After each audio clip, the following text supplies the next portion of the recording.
And it's your boy Matt here. Um, so I've made some videos. Probably I'm not sure when I'm gonna upload them. My understanding is that everything I do is already seen anyway. So sometimes I'm not sure what the point is. But like my political position, if you want to put an ideological category on me, would be social democracy, social democrat. Uh, this is it's like more that Norwegian kind of socialism. There's an emphasis on the people having a say in the parliament, so it's not that strange kind of authoritarian Stalinist kind of thing where like you don't agree with me, go to gulag. It's more meant seeing that the resources that we have in the community and society's resources are intended to benefit society, not just a couple of rich billionaires. Not saying I wouldn't want to be one of those billionaires. I'm saying that if someone is generating that amount of wealth, a large amount of that wealth needs to go back into the community because ultimately it is the community which is generating the wealth. It's done through that person's skill set, and we need to be able to have a means that people have incentives to innovate and work harder, and that process of innovation does require people to have private ownership. I'm not some crazy communist.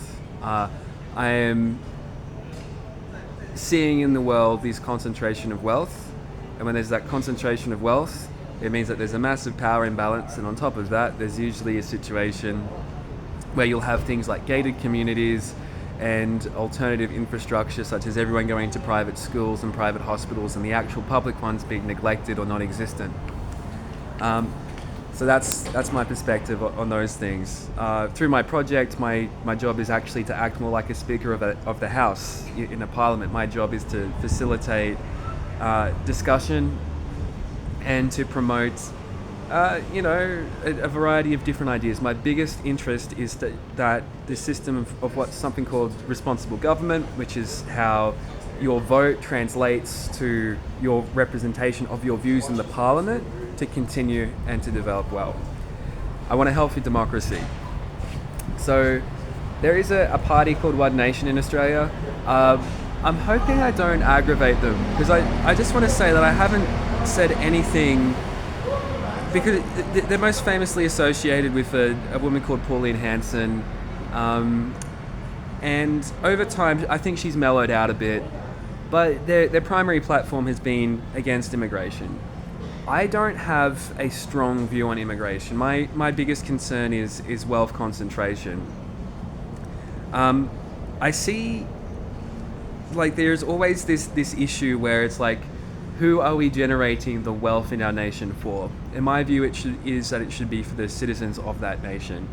I think I agree with the ideas of global stewardship and these things, but ultimately, I do think that Australia should be for the people who have citizenship in Australia, and we do require immigration. But what is happening sometimes because of the economic system is that people are being oppressed into having really shitty jobs, and a lot of these immigrants are taking those shitty jobs. And there is that, but the other thing is that people didn't want those to begin with. And it's not an area where I have a very strong opinion because I'd need to spend some more time to develop a strong opinion. What I am going to say about One Nation is that the people who vote for One Nation need to have some form of representation. And whilst I do not agree with much of what is of the views of that party, I do acknowledge it as a legitimate party. And my greatest frustration as someone who tends to be associated with the left is that leftist people, particularly academics, I find there's a lot of snobbishness sometimes. There's a disregard for what people who have come from a trades background have, their values, and I think the values of people from those communities are as important as anyone else.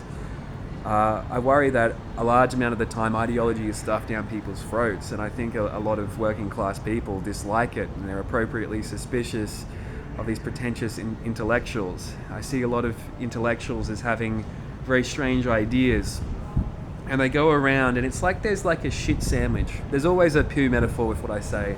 It's like there's a shit sandwich, and all the academics are eating, and they're like, shit sandwich, so gourmet. Don't you just love eating the shit sandwich? And that's a lot of what happens in universities. Like my favorite thing is welcome acknowledgements of country, because we every meeting in Canberra starts with an acknowledgement of country.